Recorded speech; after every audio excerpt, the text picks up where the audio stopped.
Eleanor had been off the marked trail a good 3 hours by the time the fog rolled in. She'd wandered off earlier that afternoon, down a turn she didn't recognize, more out of curiosity than carelessness.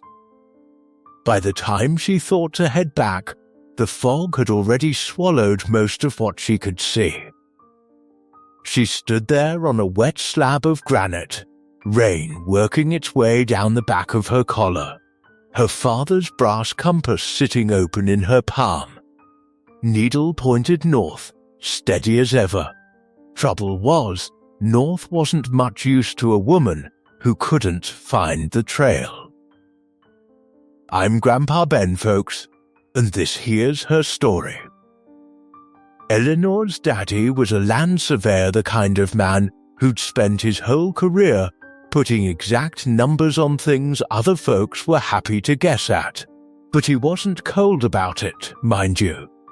He was the sort who'd measure a fence line to the 1/4 inch, then turn right around and tell the worst pun you ever heard. Grinning like he'd invented comedy his own self, a habit that stuck with Eleanor so hard she still can't hear the word Neas without groaning a little. On account of how many rock puns the man told her over the years. When she was 17, sitting in a hospital room that smelled of flowers and rubbing alcohol, he took the old compass off his nightstand and pressed it into her hand. Always know your next bearing, Ellie, he told her. A person who doesn't know where they're headed just drifts. 3 days later, he was gone. And that sentence became about the only piece of him she had left to hold on to.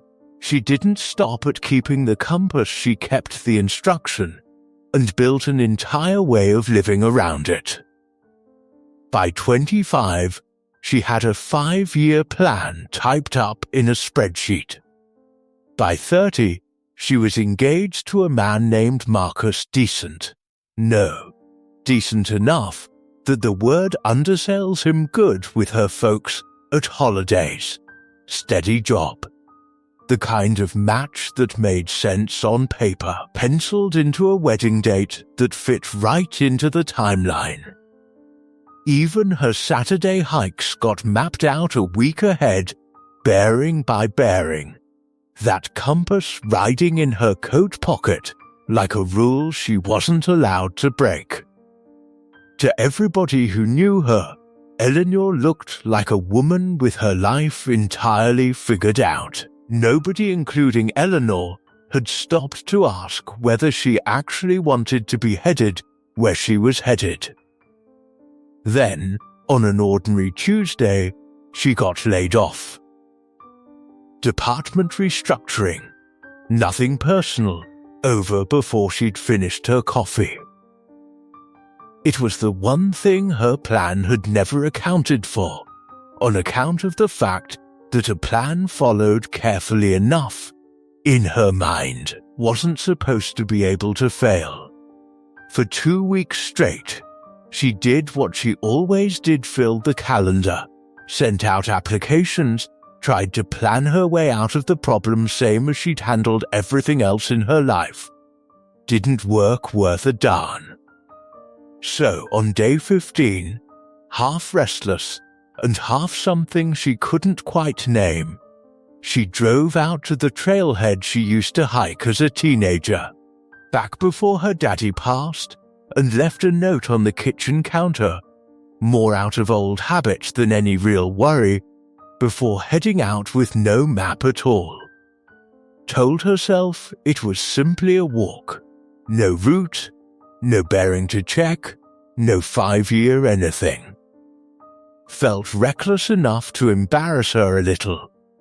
Also felt, for the first hour or so, like the first real breath she'd taken in years, the kind of easy quiet where she caught herself humming an old song she hadn't thought of since she was a kid.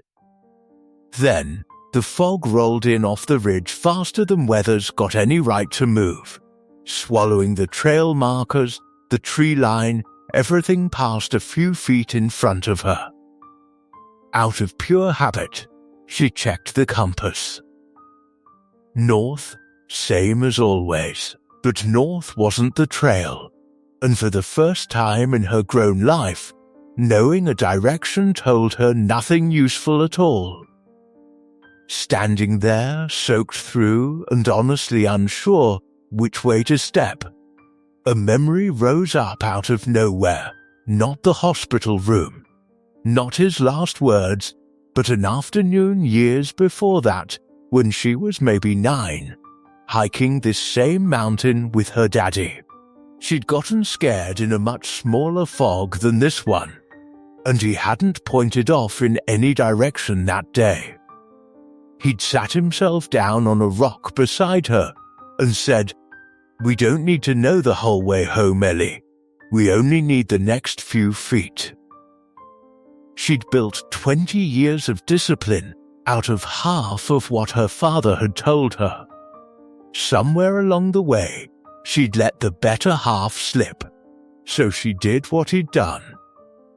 Sat down on that rock with no plan and no visible trail, and instead of panicking, she listened.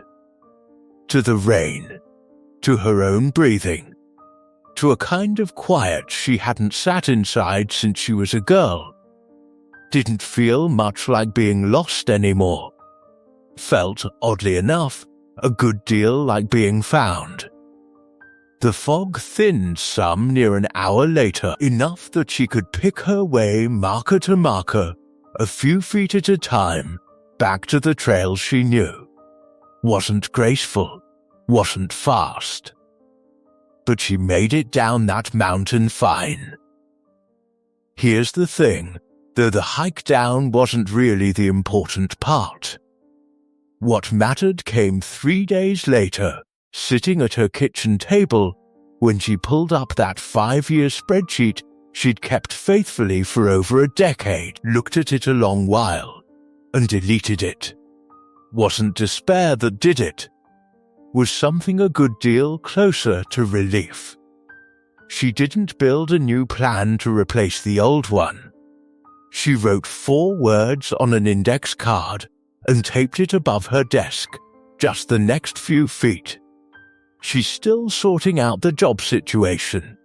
As for Marcus, their engagement had been running on the same borrowed certainty as everything else. And when they finally sat down and talked it through plain, they both admitted they'd been planning a wedding the way you'd plan a merger. He told her, a little relieved himself, he'd been feeling the same and hadn't known how to bring it up. They ended it on decent enough terms, not clean exactly.